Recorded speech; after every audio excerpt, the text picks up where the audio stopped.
En la Biblia, que es de la palabra de Dios, hermanos, nos encontramos con muchos temas ciertamente relacionados a la naturaleza de nuestro Dios, relacionados a la creación de Dios, relacionados al carácter mismo de nuestro Dios, a la historia del ser humano, etcétera, etcétera. Hay muchos temas realmente y que todos son importantes, ¿no? Porque de alguna manera nos describen quién es Dios y qué es lo que Dios desea de todos y cada uno de nosotros. Pero en mi opinión personal, hermanos, el tema más importante que debería ser para todos nosotros es con respecto a la salvación de Dios, la salvación que nuestro Dios nos ofrece. Y quise traer esto pensando en un compañero de trabajo, pero a la vez también me pongo a pensar en ustedes y decir, pues bueno, los hermanos ya saben mucho en cuanto a este tema, pero nunca está de más, hermanos, volverlo a escuchar, ¿no? Y aprender más acerca de este tema con respecto a la salvación de nuestro Dios. Mi buen amigo no pudo llegar por cuestiones legales, en la cuestión de que está haciendo algo para migración y no pudo estar con nosotros, pero Dios mediante, ojalá y que lo pueda estar la próxima ocasión. Pero hablar de la salvación de nuestro Dios, como les decía, es el tema, creo yo, a mi modo de ver, el más importante, el más interesante, porque ciertamente nos habla mucho también del sentir y del deseo de nuestro Dios. Y nosotros ya, hermanos, que nos hemos dado a la tarea de leer, de aprender de nuestro Dios, deberíamos de tener un claro concepto de lo que es Dios y su carácter mismo. En Juan capítulo 3, versículo 16, y vamos a leer al versículo 21, Juan capítulo 3, versículo 16, porque de tal manera amó Dios al mundo, que ha dado a su Hijo unigénito, para que todo aquel que en Él cree no se pierda, mas tenga vida eterna. Porque no envió Dios a su Hijo al mundo para condenar al mundo, sino para que el mundo sea salvo por Él.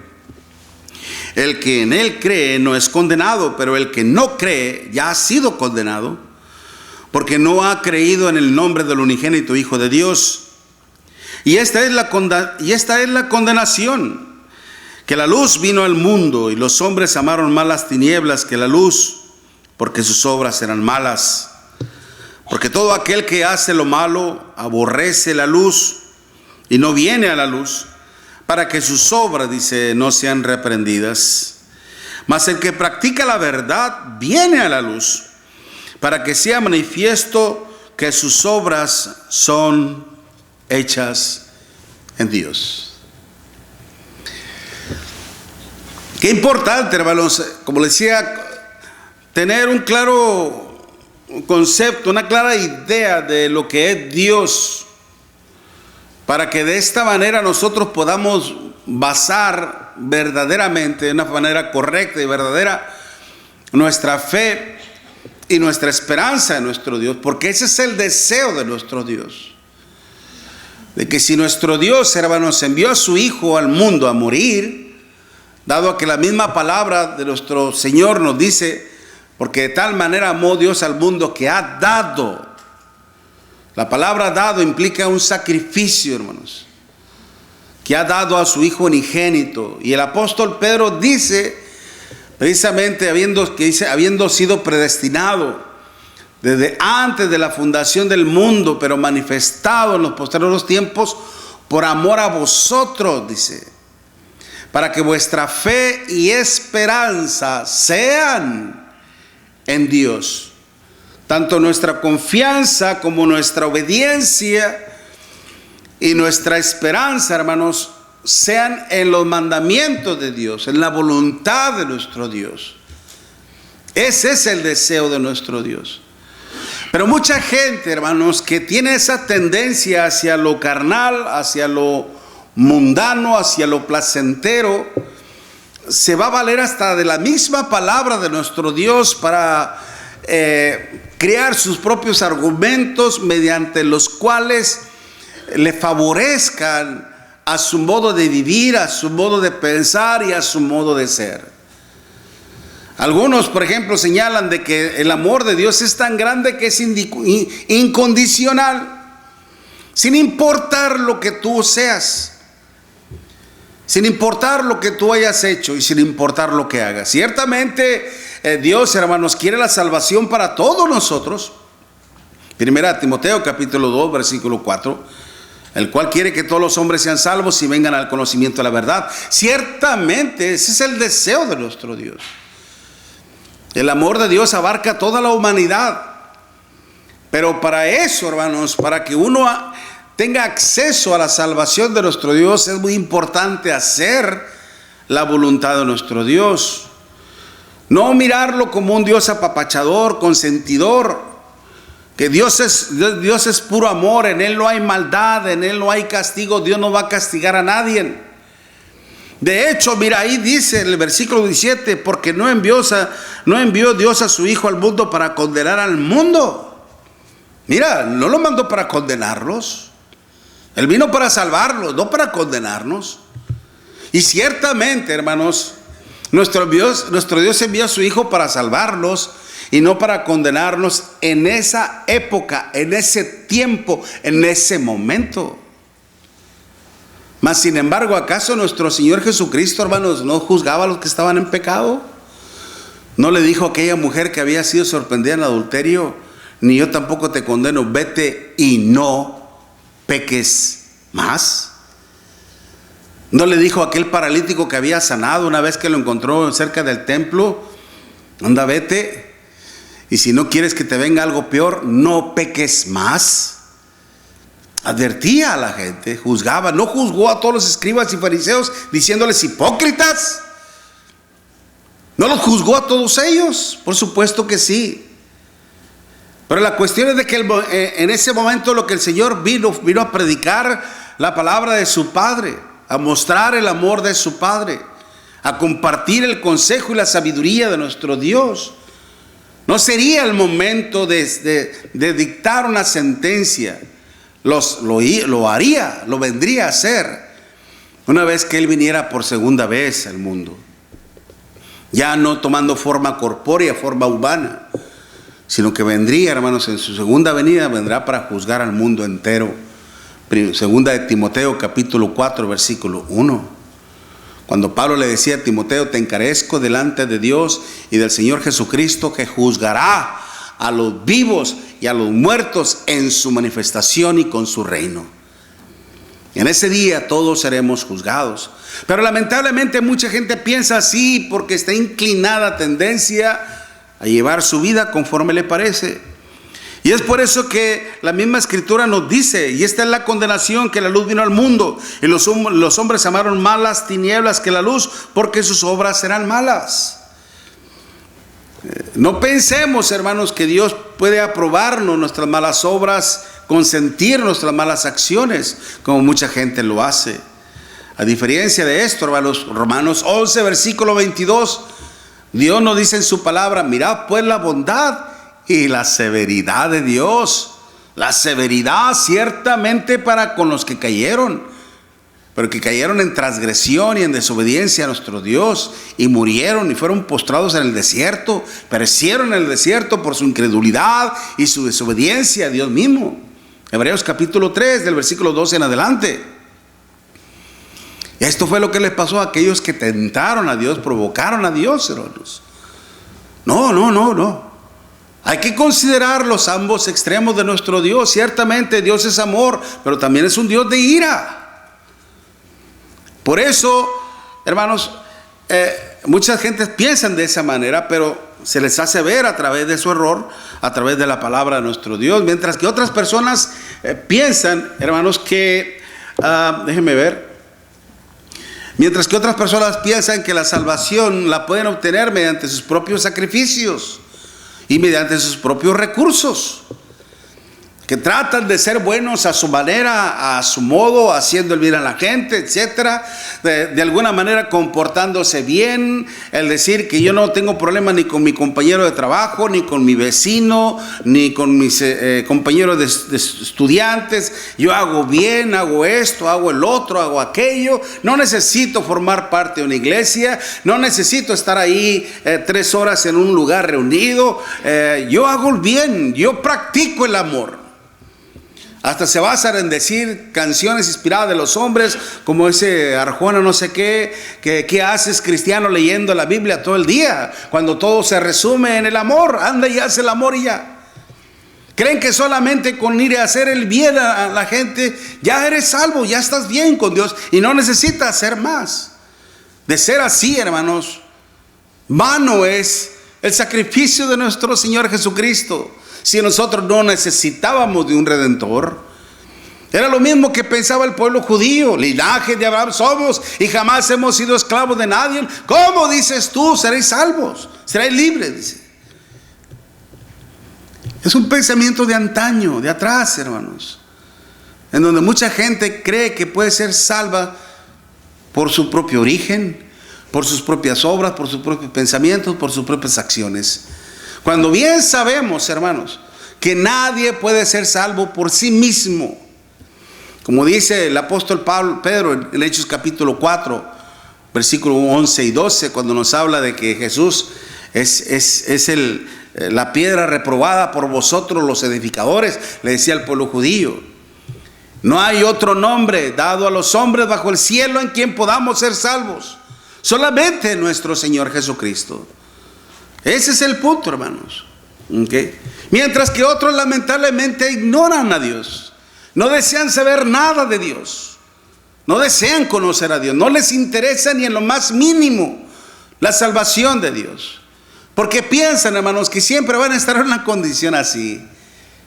Saludable, estable, próspera. Bien. Bien. Eso era lo que pensaban, hermanos, los filósofos, los estoicos y los ¿quiénes eran aparte? Epicureos, ¿no? Los epicureos decían que una vez que llegara la muerte se acababa todo. ¿Ok? Y mientras que los otros pensaban que haciendo el bien, haciendo lo correcto, etcétera, etcétera, iban a estar bien. ¿Ok? Son filosofías que en aquel tiempo corrían, hermanos, y que ahora en la actualidad han agarrado mucho refuego en todo eso. Hablando muy brevemente acerca de eso. ¿Okay? Pero mucha gente piensa, hermanos, que nunca van a necesitar de Dios. Hay hombres, créanlo, que están a punto de morir, hermanos, que acumularon un sinfín de riqueza y que de alguna manera profesaron el ateísmo y al final terminan clamando a Dios. Pero ¿y usted y yo? ¿Cuál es nuestra actitud hacia el amor de Dios? ¿Cuál es nuestra reacción, hermanos, hacia el amor de nuestro Dios? Dios, hermanos, principalmente Él no desea hacernos ningún mal. Ciertamente Dios es amor, porque de tal manera amó Dios al mundo. Es un Dios que por su naturaleza y esencia, hermanos, es un Dios de amor, es un Dios que busca lo bueno y que desea darnos lo mejor, sobre todo nosotros, su creación, que fuimos creados a imagen y semejanza. Somos una sombra, un reflejo de Dios. Una sombra y un reflejo de Dios. Y a la vez también un ser humano, hermanos, criado para ¿cómo le podría decir? Para manifestar las características distintivas que describen la naturaleza de un Dios santo, verdadero y puro. Por eso cuando Dios nos habla y se airó Jehová y se entristeció Jehová, nos habla, hermano, de sentimientos que Dios mismo manifiesta y que puso en nuestra humanidad para que sintamos lo mismo.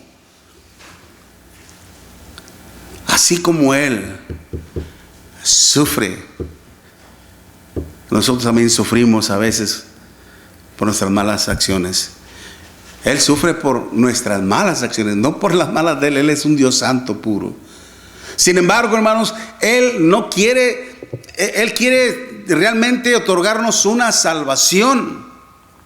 Una salvación que consiste precisamente en ponernos en un lugar de resguardo, en un lugar de protección, en un lugar de seguridad. Y ese resguardo y esa seguridad es Cristo mismo. Cristo mismo, que es la iglesia en sí, hermanos, también, como dice en Hechos capítulo 2, versículo 47, alabando a Dios y teniendo favor con todo el pueblo, y el Señor añadía a la iglesia a los que habían de ser salvos. La salvación está en la iglesia. ¿Por qué? Porque la iglesia es el cuerpo de Cristo, Efesios capítulo 5. Somos el cuerpo de Cristo, estamos en Cristo mismo. Y es la manera, hermanos, de que estando en Cristo, la ira de Dios no nos va a alcanzar. No nos va a alcanzar. Así como Noé con su familia, hermanos, una vez que entraron en el arca, se desató la ira de nuestro Dios, hermanos. Pero Noé y su familia estuvieron exentos de la ira de nuestro Dios. ¿Por qué? Su fe los salvó. Es lo que Dios, hermanos, desea, librarnos precisamente de su ira. Como dice, mire, vaya conmigo rápidamente en Romanos capítulo 2.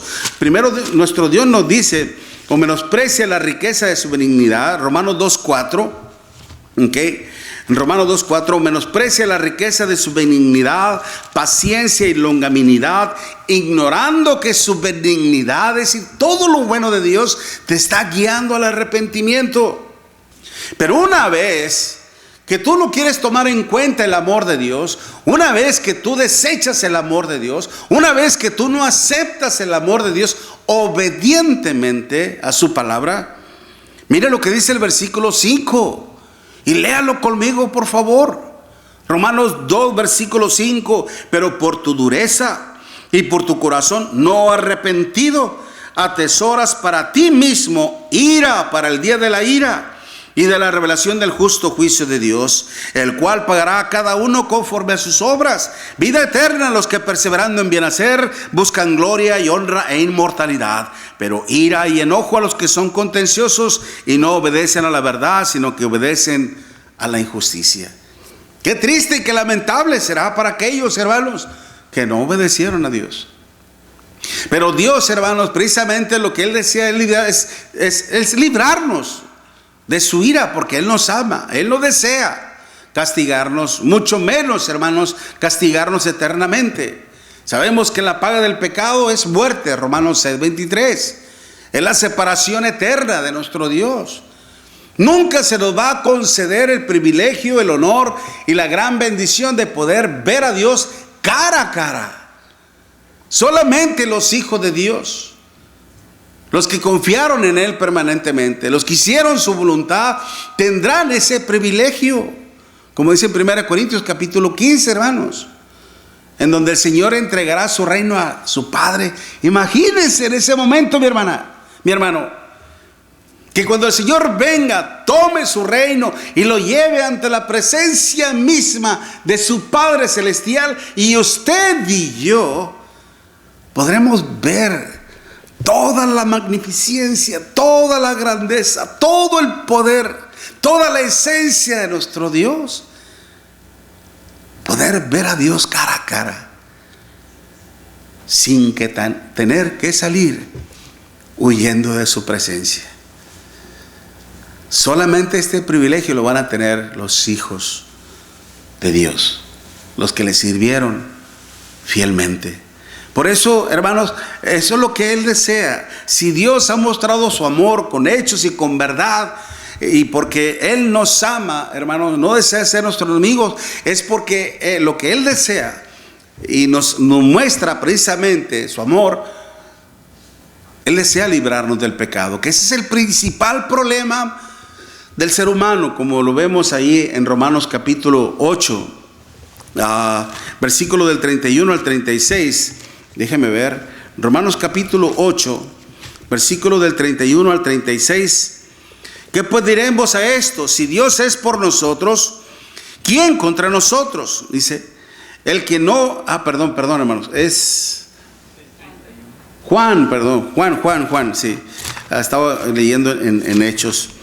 Juan 8, versículo 31, ¿no? Juan 8, versículo 31. Dijo entonces Jesús a los judíos que habían creído en él: si vosotros permaneciereis en mi palabra, seréis verdaderamente mis discípulos y conoceréis la verdad, y la verdad os hará libres. Le respondieron: linaje de Abraham somos y jamás hemos sido esclavos de nadie. ¿Cómo dices tú seréis libres? Jesús le respondió: de cierto digo que todo aquel que hace pecado, esclavo es del pecado. Y el esclavo no queda en la casa para siempre, el Hijo sí queda para siempre. Así que si el Hijo os libertare, seréis verdaderamente libres. El pecado, hermanos, nos esclaviza, ¿okay? Nos convierte en esclavos de nuestros propios sentimientos, esclavos de nuestras propias pasiones, esclavos de nuestras propias adicciones, esclavos de nuestra propia pasión, esclavos de nuestra propia maldad, esclavos de nuestros propios hechos.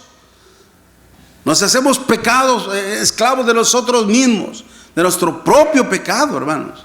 No hay voluntad. Por ahí dicen: dime de qué presumes y te diré de qué escaseas. Yo soy libre, yo hago lo que yo quiera. Mentira, no eres libre. El pecado te tiene sometido. El pecado te hizo engañar así. El ser transgresor y desobediente a nuestro Dios te convierte en eso. Y no necesitas ser una mala persona para estar en esclavitud. Tal vez tú digas: pues yo no engaño, no defraudo, no robo, no mato, no hago esto, no hago el otro. ¡Qué bueno! Pero ¿acaso acordémonos en el caso de este hombre llamado Cornelio, centurión? ¿Qué características poseía este hombre? Era un hombre bueno, que oraba siempre a Dios, que temía a Dios, que daba limosna al pueblo. Este hombre fácilmente podía ganarse el cielo y entrar por sus buenas acciones. Mas sin embargo, el ángel del Señor se le presentó, dijo: mira, Cornelio, tus oraciones y tus limosnas han subido ante la presencia misma de nuestro Dios, pero es necesario que hagas algo, que hagas esto. Envía hombres a Jope y haz venir a Simón Pedro. Este iba en la casa de un curtidor. Hazlo venir. Él te dirá lo que es necesario que hagas. Viene Pedro y le predica el evangelio de nuestro Señor Jesucristo y se convierte a nuestro Dios. Y este hombre no era malo.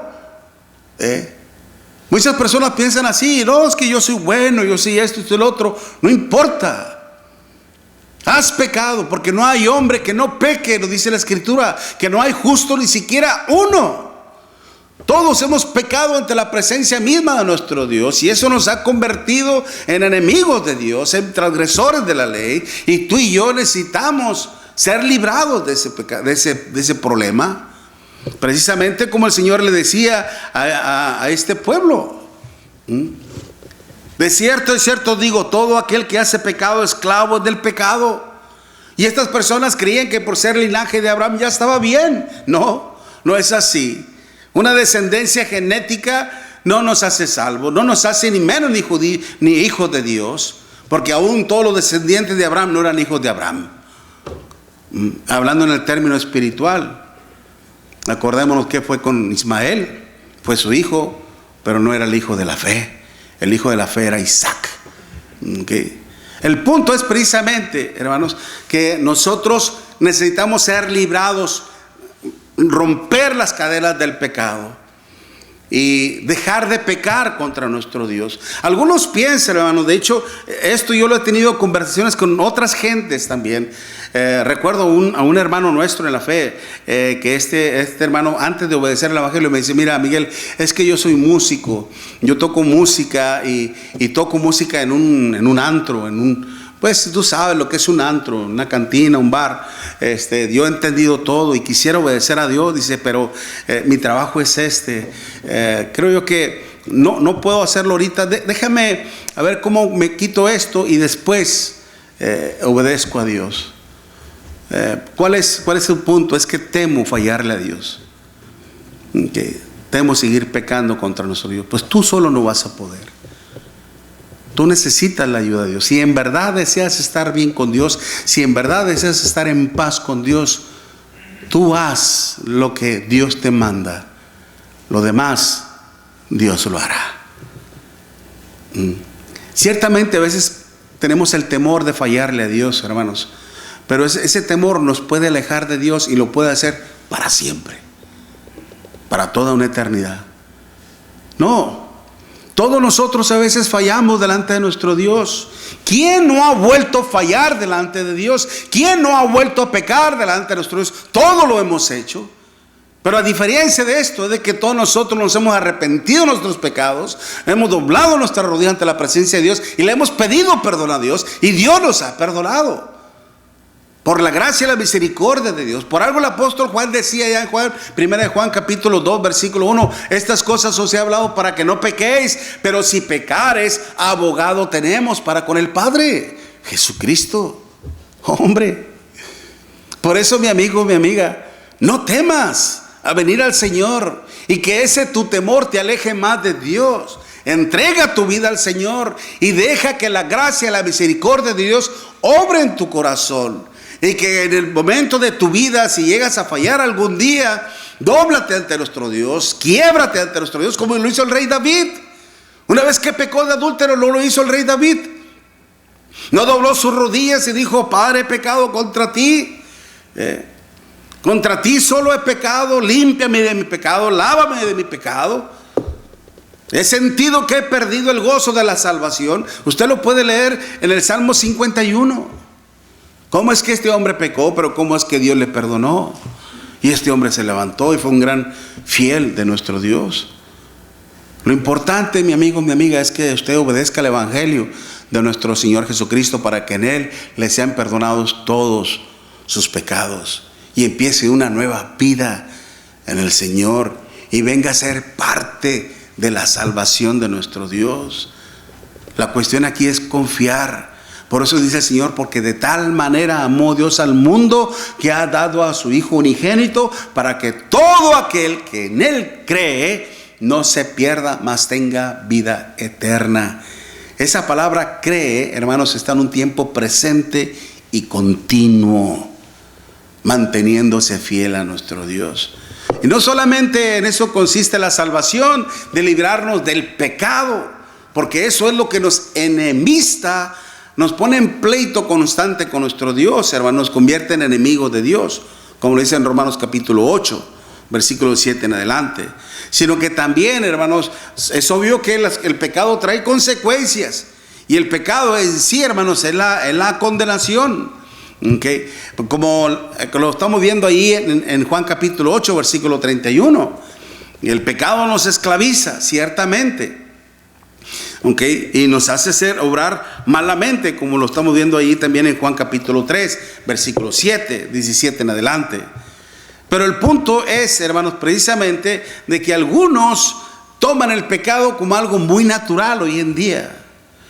Dentro de un pensamiento humano y universal, hermanos, mucha gente cree que el pecado es algo tan común, tan simple, tan sencillo. Pues todos pecan, Miguel. Dime tú quién no peca, dime tú quién es perfecto. Y es obvio que nadie es perfecto. En la vida nadie es perfecto, en el sentido de que nadie es intachable. Para ser perfecto en esa medida solo Dios. Ciertamente solo Dios. No hay hombre, como dice la Escritura misma, que no peque. Todos hemos pecado. Pero lamentablemente muchos abrazan ese pensamiento para seguir practicando el pecado, para seguir haciendo el pecado y para seguir conduciendo su vida en una forma que solamente les agrada a ellos, sin tener un temor alguno delante de nuestro Dios.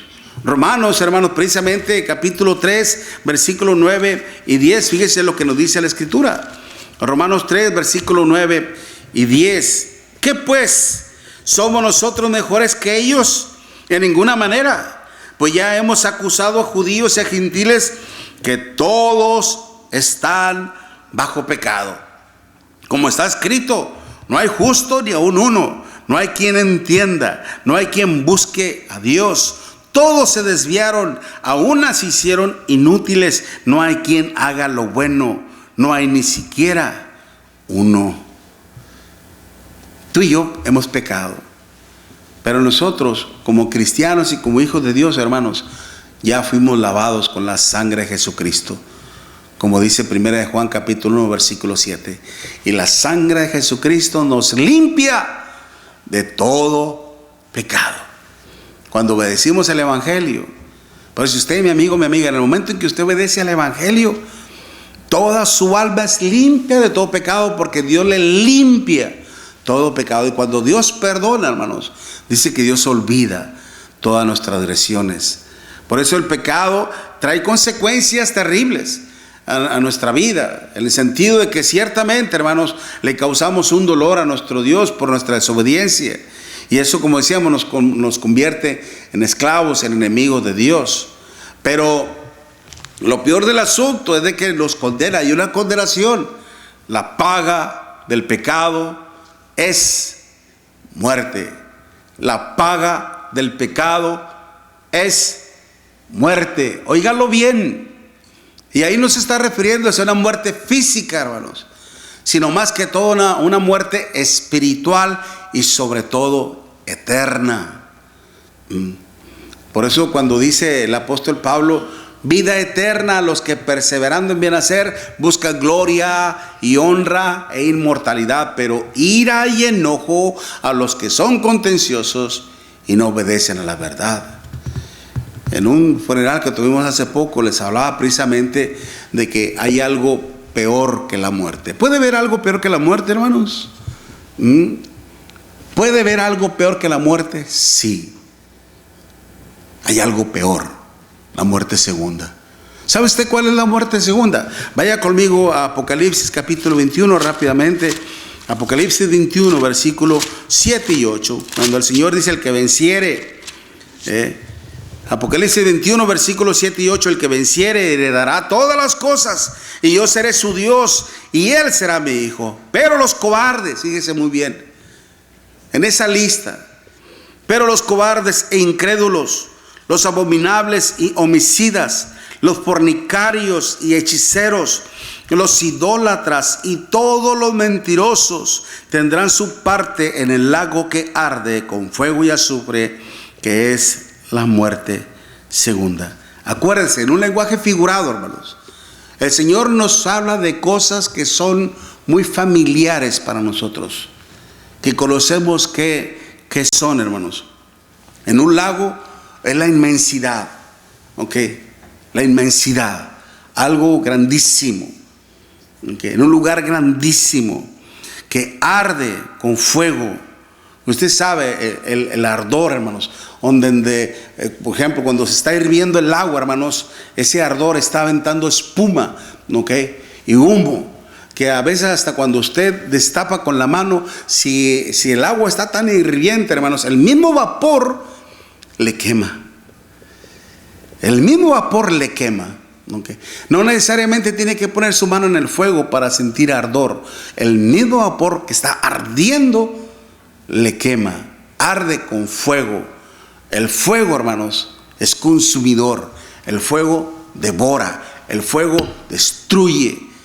El morir, hermanos, encendido como una antorcha humana es algo terrible.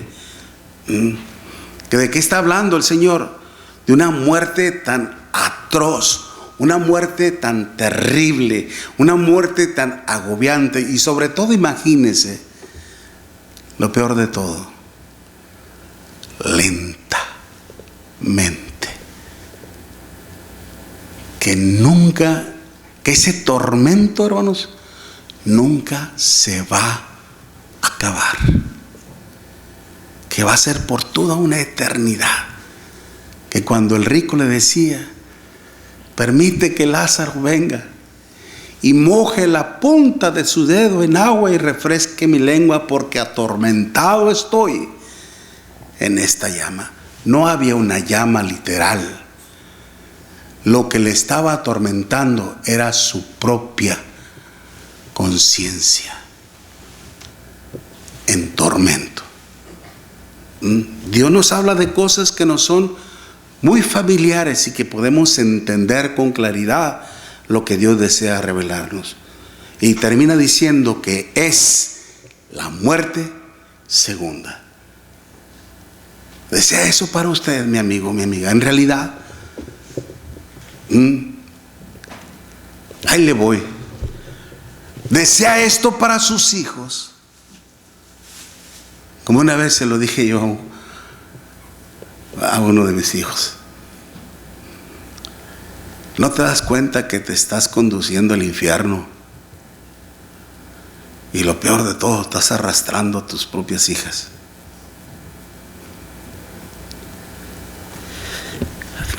¿No te das cuenta el daño y todo el daño que estás ocasionando? Yo lo viví, hermanos. Yo lo viví, es por eso que me puse ante mis rodillas y clamé a Dios y le dije: Dios mío, perdóname todo el daño que te he ocasionado. Perdóname todo el sufrimiento que te he provocado. Tú no mereces ni la más mínima ofensa. Si aún todavía te puedo servir, si aún todavía te puedo adorar, levántame de esto. Permíteme recuperar mi familia. No es un testimonio, hermanos. Es meramente una simple experiencia, hermanos. Me puse a pensar en mí mismo y en mis hijos, en lo que amaba. Pero a veces somos tan tercos, tan necios, que no nos damos cuenta, hermanos, de la gravedad de nuestras acciones. Nos falta sentir más temor y más reverencia a nuestro Dios y alejarnos del pecado. Que Dios desea lo mejor para nosotros, hermanos. Por eso Él desea librarnos del pecado y de la condenación, porque es algo terrible. Que una vez que usted y yo muéramos, ya no va a haber más oportunidad. Nada de que vamos al limbo, nada de que vamos al purgatorio, nada de que nos van a ayudar los rosarios y esto y lo otro. Ya no se puede hacer nada. No se podrá hacer nada. Qué importante es que entendamos nosotros todo esto, hermanos. Porque lo último, ¿en qué consiste la salvación de Dios? En otorgarnos todas las bendiciones eternas. Romanos 6:23, porque la paga del pecado es muerte, mas la dádiva de Dios es vida eterna en Cristo Jesús, Señor nuestro. Es decir, hermanos, que la sentencia final de una vida de pecado es la muerte eterna, que es la separación, pero también, hermanos, una vida consagrada a nuestro Dios es vida en abundancia. Muchas personas se sienten bendecidas por nuestro Dios, hermanos, al haber obtenido un beneficio físico o material, y qué bueno, gloria a Dios por ello. Pero, hermano, no solamente es eso, lo material, lo físico se acaba, se destruye con el uso, con el tiempo. Lo que Dios nos da, hermanos, es meramente espirituales y eternas. Pablo mismo lo decía: bendito el Dios y Padre de nuestro Señor Jesucristo, que nos bendijo con toda bendición espiritual en los lugares celestiales en Cristo. En Él está la vida. En Él está todo el favor de Dios. Nadie más, hermanos, tiene el poder, la facultad, la autoridad para otorgarnos toda la riqueza de Dios, solamente nuestro Señor Jesucristo. Y Él, mi amigo, Él es el que desea ofrecerte todo esto. No solamente librándote de la condenación, no solamente librándote de la ira, no solamente librándote de la amistad, sino todavía favorecerte y bendecirte. ¿Qué Dios puede hacer eso? Que después de que uno, hermano, le ha ofendido gravemente, terriblemente, todavía muestra su gracia y su misericordia para favorecerte en tu vida. Lo único que tienes que hacer, cree en Él, ríndete a Él obedientemente, obedece al Evangelio de nuestro Señor Jesucristo y vive una vida conforme a su voluntad, y serás grandemente prosperado y bendecido. Hay mujeres que decían: Bienaventurado el vientre que te trajo y los senos que mamaste. ¿Y qué fue lo que dijo el Señor? Antes, bienaventurados son los que oyen la palabra de Dios y la guardan. No solamente hay que ser oidores, sino hacedores de la palabra de nuestro Dios, hermanos. Porque como vemos ahí, si nuestro Dios nos muestra, hermanos, en qué consiste su salvación, es para que nos rindamos a Él en obediencia. Porque Él desea librarnos del pecado, de la condenación del mismo y bendecirnos eternamente. El punto es, ¿qué escogerá usted? ¿Qué escogerá usted? ¿La ira de Dios o el amor de Dios? Seamos sabios y vengamos a los pies del Señor. Mientras entonamos este canto, hermanos, que ya nuestro hermano ya tiene preparado para reflexionar y meditar y venir a los pies del Señor. Puestos en pie aquellos que puedan hacerlo, hermanos.